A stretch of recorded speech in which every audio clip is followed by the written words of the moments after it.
Hello, internets, you are in the right place because you are watching the Conductor Roundtable for StartupBus Highway Hackathon on Coin. All right, so we are back and we're going to talk about stories. There must be lots of stories from the buses. I can only imagine. Elia, you must have a good story. I have a story that I've never told anyone, and I'm not going to name the bus. This bus was traveling and they stayed at a hostel, and it was a very weird hostel. We've stayed in places all around Europe and America that have been uncomfortable and awkward, but this one was a very nicely done up hostel, but it was weirdly designed because the shower door was clear and it was exposed to the room, so you could see who was showering. There were these two guys who were in relationships. One guy was married, or maybe both of them were married, sharing this room with one of the girls, who by all means seemed normal. And so she took a shower. As she's taking the shower and these guys are sleeping, she starts inviting them to the shower. And the guys were telling me this story and they're like, is she talking to us? I'm like, what do we do? And it was a very awkward dialogue. I'm not exactly sure what happened. I'm pretty sure nothing happened, but that to me was an interesting incident. Yeah. Fallon, you seem to say that your bus was quite interesting. Can you give us a little insight into some of the stories that happened on the bus? So when the teams were being formed, there was one team that was massive, it was about 8 people. And there was another team that they were all on board with this more politically focused idea. And then all the kind of people that got rejected from the other teams, they didn't really want to work with each other. The first 2 days, they still didn't have an idea. They were like constantly just not in sync with each other. And so that was definitely... And are we talking about like punch-ups here, arguments? Heated debate? There were some heated arguments, but there was also another female on the team and this more passionate male, and they actually seemed to be hitting it off. It seemed like they were more angry with each other in the beginning, but towards the end, there was a lot more happening, especially, you know, when they were sharing rooms and things. Maybe it was like sexual frustration coming out. You know, might have been. I wouldn't be surprised. So the 8-person team, there ended up being a little bit of egos that arose between a few of the engineers that disagreed on the type of programming they should be doing, whether it should be like agile development or like more, it was like more product management issues. It was very strange. And so one person on the team ended up just like building his own vision of the product, and like the rest of the team ended up continuing working on like the same vision. There was definitely another love kind of romantic triangle happening there as well. They were arguing about project management techniques on the bus. Yeah, too many smart people from Silicon Valley. You got 3 days to do this. You better shut up and work. So I think you need to talk about the highway. Oh. So this got me into trouble twice. The first time was on the way. We're in North Florida, which is kind of an interesting part of the world if you've never been. We were talking with our driver and we were saying like, you know, so you must, I was the conductor, I'm like, so what's the weirdest thing you've seen on the road? He's like, oh, you see some strange things. And he's like, just look over there to your left. And on the left-hand side is like a 1995 beat up SUV. And there's a lady with her leg up on the dash and her chest exposed, pleasuring herself. And here's the impressive part. While smoking a cigarette and drinking a big gulp. Partly driving with her knees, which are trembling occasionally, by the way.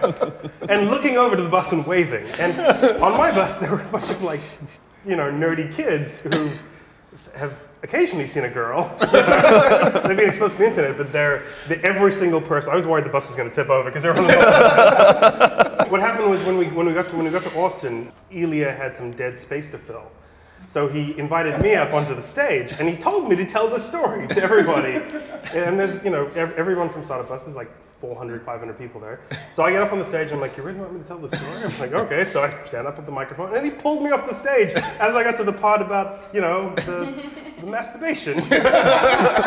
Igor, you must have a good story from the bus. What's the craziest story that you've experienced from the bus? So I was a conductor in 2012. I was leading a bus from Boston. When we arrived in Austin, one of the Busprenuers was going to stay at a place that he had arranged. The deal was made between my Buspreneur and one of the roommates, who forgot to mention to the other roommate that he had actually arranged for a visitor to come and to stay in his room in that apartment.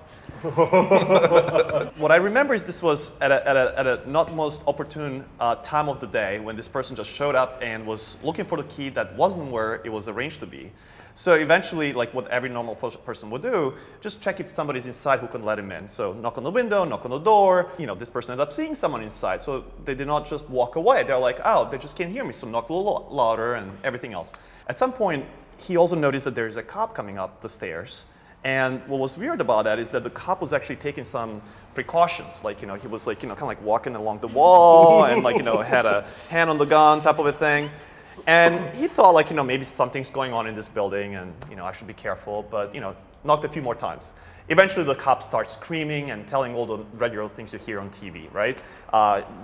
My buspreneur got arrested under the suspicion that he was trying to break into the apartment because the person inside of the apartment had no idea what was going on, and we had to get through a lot of trouble to actually explain to the cop and to the roommate that this is actually just a complete misunderstanding and there's nothing to worry about, and can we please have our buspreneurs because we'd like to go away and to like find another place for this person to stay. That is good TV. That was. Once you get to Austin, all bets are off. That's different. On the bus, everything is, it's chaos, it's controlled chaos, but everyone's been exposed to this kind of chaotic mentality. And then you get to Austin, and then there's no more limitations. So we got to Austin, and all the conductors pitched in, and we got a house together. You know Ray Land, our dear friend, Mr. Ray Land. He couldn't be here tonight. But I was saying that I would like to drink whiskey, and he said, I definitely know a way to drink whiskey, Greg. And so he said he was going to take me out to drink whiskey. You should have done that. So we went to drink whiskey, and by the time we were finished drinking whiskey, he didn't know where I was, and I didn't know where he was. And I wandered out into the street in Austin, in South by Southwest, and I had all these lanyards from different parties that we'd been to. And South by Southwest lanyards, like $1,100 or something like that for the badge. I didn't have one. I just had all these other lanyards. I'm standing against the street corner drunk, and somebody runs up and punches me in the face. And somebody else, as I go down, the other guy comes and punches me, and another guy comes and punches me in the face and kicks me, takes my lanyards and run off. Meanwhile, in my backpack, I've got $3,000 worth of MiFis from the bus, from all the wireless access points. All the buses MiFis, like for the whole bus. My $2,000 laptop. I've got thousands of dollars of equipment on me. And they steal my Ninja Turtle lanyard, which I was pissed off about, by the way. And I'm lying there in my blood and vomit, and it's disgusting. I've ruined a Robert Graham shirt. Unconscious on the side of the street. And I don't know what time it is, because Ray leaves me, of course. And I get woken up by a girl in a onesie, fluffy pajama suit, saying, hey dude, you can't sleep here, you're gonna get arrested. And it turns out she's a rep from Honest Tea. And she picks me up, she puts me in the car, she says, promise me you won't rape me. I say, I promise. She takes me back to the conductor's house, which my phone's dead, so I have no idea. She gives me her Twitter handle. Brandon lets me in. He thinks my nose is broken, because Your nose was straight broken. Yeah, I'm messed up. And all that Brandon can say is, when I tell the story, he's like, oh yeah, so she picked you up? She give you a blowy? Hold on a minute. As a woman in the field of technology, we have to discuss this because we are the minority here. Fallon, how do you put up with women being in the minority and dealing with so many men on the buses talking about blowjobs? You're in the minority here. That's why StartupBus is the closest thing to actually working at a startup, because that's what you have to deal with as a woman. Why are there no women in technology? Why? Why are there no women on StartupBus? I personally thought that I was like very masochistic for choosing to go on the StartupBus, but I mean like spending a night in cheap motels, sharing a bed with a strange nerd that I met on the bus like a few hours earlier. I mean, that's not like the most like enticing thing for a woman to feel comfortable with doing. I mean, it's definitely outside of your comfort zone. We have a lot of women, like the New York bus had 50% females, for example. And each of the bus, we try and have a quota. We make sure that there's a minimum amount of women. But, I mean, there's no like harassment or anything that goes on like that. But I think we recognize that there is an issue with like diversity in the industry, and we want to change the culture in the industry because I think women actually do get excluded. And that's why Fallon to me is so important, because she went through a lot of shit to just run the bus as a conductor, but she stands there as like a symbol as well to other women in the community to sort of step up and do things. And Fallon, talk a little bit about, going through that shit, and if there's a young lady out there watching thinking they might like to be a part of StartupBus, what would you say to them? I mean, I would say that if anyone has any type of curiosity around what it takes to start a company, that StartupBus is the experience that you need to put yourself through, because it's the closest you'll get to actually going through the feelings and the emotions and the sentiments and pushing yourself as you would if you were, trying to start a company. Because I think a lot of the problem too is like a lot of people have great ideas, but it's really hard to figure out where do you start to actually make that idea a reality. And I think the structure that StartupBus has presents a really great framework for people to learn how to do that, and what it feels like when you go through it. Because there's no you can't just say, okay, I'm peacing out in the middle of this. I think it's a little bit intimidating for women to come into a startup with a bunch of men or go on a bus with a bunch of men, and it's not for everyone. But at the same time, I think there's some educational aspects to it, like women wanting to learn how to code, and there's a big push on that, which is great. And actually, that is a reflection of Silicon Valley, because it is majority male ecosystem, and so I think StartupBus does reflect that, because it just is an integral part of what the industry is at the moment. It's a piece of the puzzle. I mean, there definitely is a gender disparity in the industry. But there are a lot of groups out there. There's, girls in tech, women in technology, and then there's like girls who code. There's a bunch of groups who are focused around bringing girls more into STEM disciplines that have something to do with science or technology. We have the opportunity to be a productive force in that area, and that's something that we've been focused on.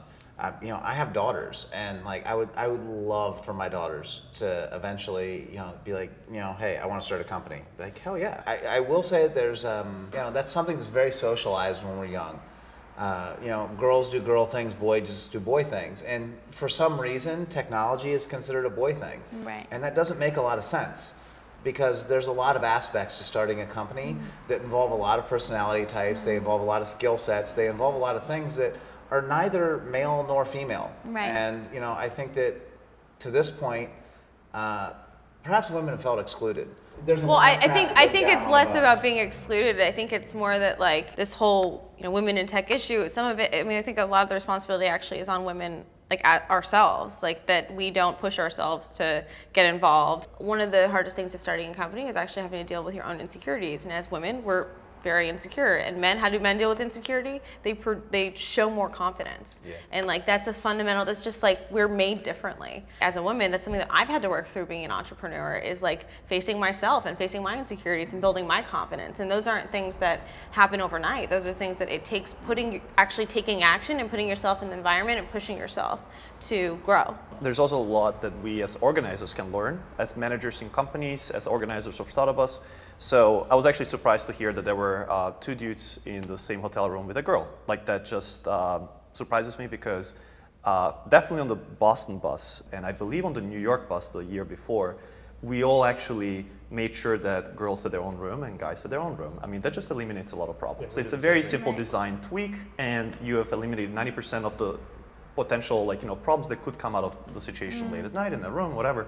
So I think there's just simple little design tweaks that we could have done, and I think that actually happen more often than not. Thanks for watching. Make sure you like, share, and subscribe. See you next time.